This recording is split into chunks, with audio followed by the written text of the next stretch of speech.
Today's segment of Benin history focuses on the reign of Oba Orogboa, how the issue of transatlantic slave trade, or Odomuomu as it was called in the Edo language in ancient times, disrupted the peace and order of the kingdom for more than 300 years. During the conquest and expansion of the Old Benin Empire by Oba Orogboa in the 16th century, he met Eze in Iseluku. He brought him to Benin and made him the Iyase of Benin. There is a possibility that Eze was an Igbo man.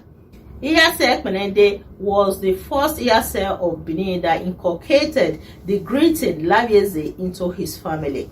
Every Iyase of Benin is mandated to relinquish his family greeting and take Labieze.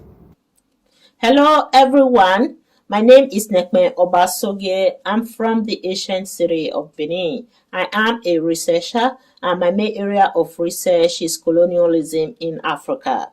Today's segment of Benin history focuses on the reign of Oba Orogboa, how the issue of transatlantic slave trade, or Odomuomu as it was called in the Edo language in ancient times, disrupted the peace and order of the kingdom for more than 300 years.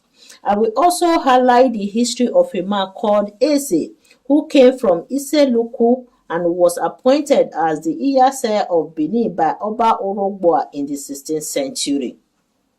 History has it that one of the priests in Benin in the 16th century, called Azagbaride, prophesied and warned Oba Esige to desist from opening the door for the Europeans into the kingdom. The successive kings of Benin noted this prediction. However, during the reign of Oba Orogboa between 1550 to 1578 AD, proper attention was not given to the issue of Odomuomu, meaning the constant stealing of human beings in Benin for the transatlantic slave trade, introduced to the kingdom by the Europeans. Oba Orogboa devoted most of his time to the expansion of the Old Benin Empire. The issue of Odomuomu threatened the peace and order of the Benin Kingdom for more than 300 years. Oba Orogboa's relationship with the Portuguese started at a tender age. As a youth, Orogboa had grown up with the Portuguese. He learned the Portuguese language in his father's court. He saw how these strangers supported the Benin monarchy with equipment and techniques used on the battlefield during the invasion of the Ida people. He saw how using guns became a ready instrument of the Benin army. He then developed visions of what he could do with the new technology in the land. Orogboa ignored the warnings credited to Azagbaride about the ill effects of the king's close relationship with these strangers. Instead, he brought them close and sought to utilize their expertise in the new vision he brought into the monarchical control of the Guinea lands.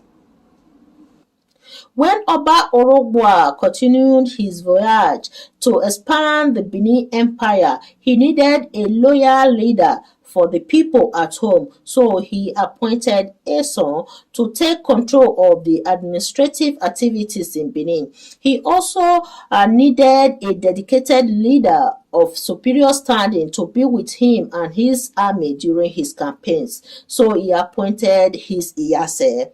Thus, from Orogboa's time, the Iyase's position began to be seen in the light of the military leadership in which Oba Ewedo had started in the 13th century.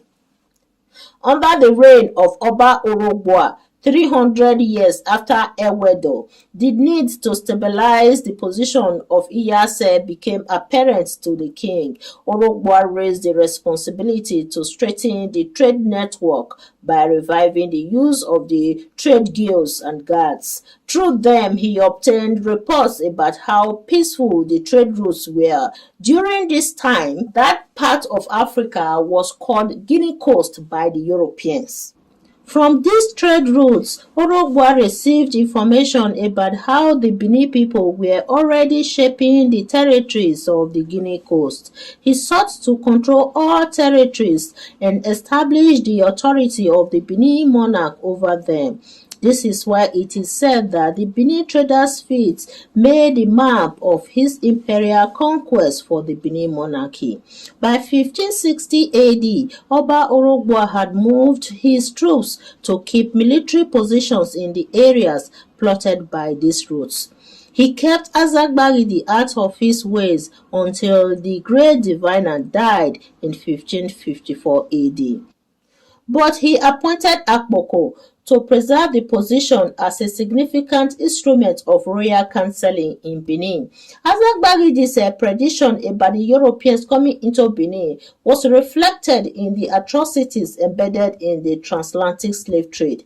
It became obvious in 1553 AD when a British trader, Captain Thomas, took a shipload of enslaved people from some parts of the Benin Kingdom to England. He could not take them to America because his exploits needed to be backed by the Spanish contract. This practice had begun some years earlier with other Europeans.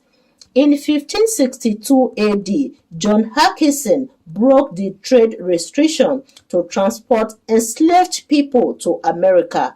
By this time, the wave of Odomuomu, or the transatlantic slave trade, has spread widely in the Guinea coast or Benin Kingdom.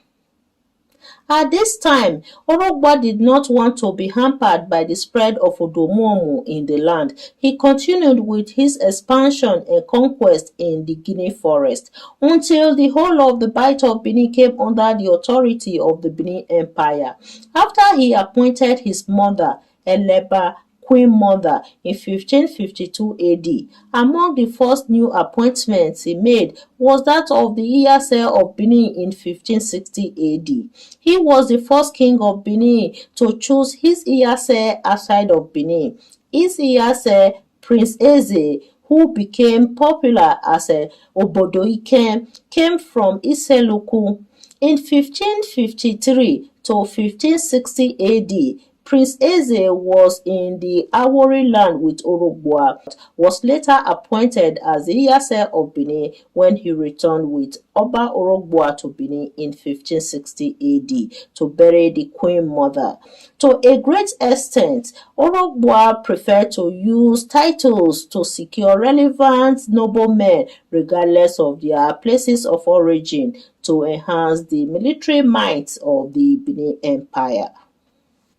When Prince Eze took up his position as the Iyase of Benin, he was quartered in Ogbe, not far from the royal palace. Since the days of Azagbaridi, during the reign of Oba Esige, special functionaries of the king were given places in Ogbe to dwell so that they could easily be reached when sent for by the king.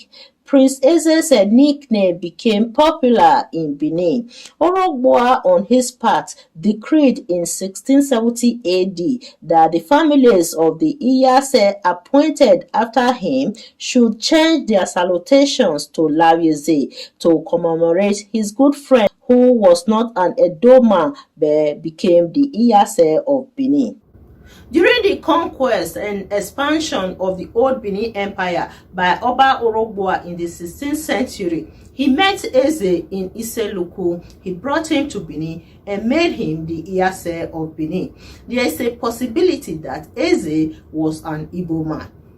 Again, Eze was from Iseluku. The first Iyase to put this decree into effect was Iyase Ekpenede. Since that time, the heritage of the Iyase family in Benin has been maintained with the cultural greeting of Lawieze.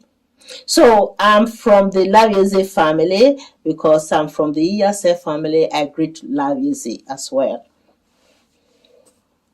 Iyase Ekpenede was the first Iyase of Benin that inculcated the greeting Lawieze into his family.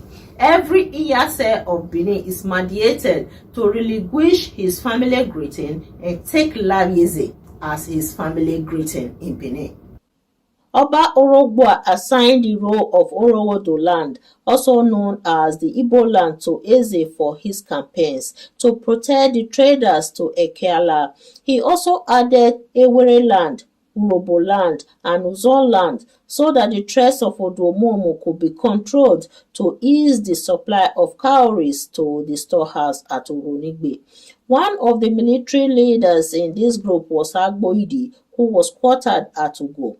After the death of Eze in 1570 AD, Agboidi's exploits in the southeastern group of the Benin Empire became prominent. However, during this period, the issue of Odomuomu, as the transatlantic slave trade was locally called, was looked upon as a demon that was involved in secretly capturing human beings for sale to slave dealers and causing them to disappear.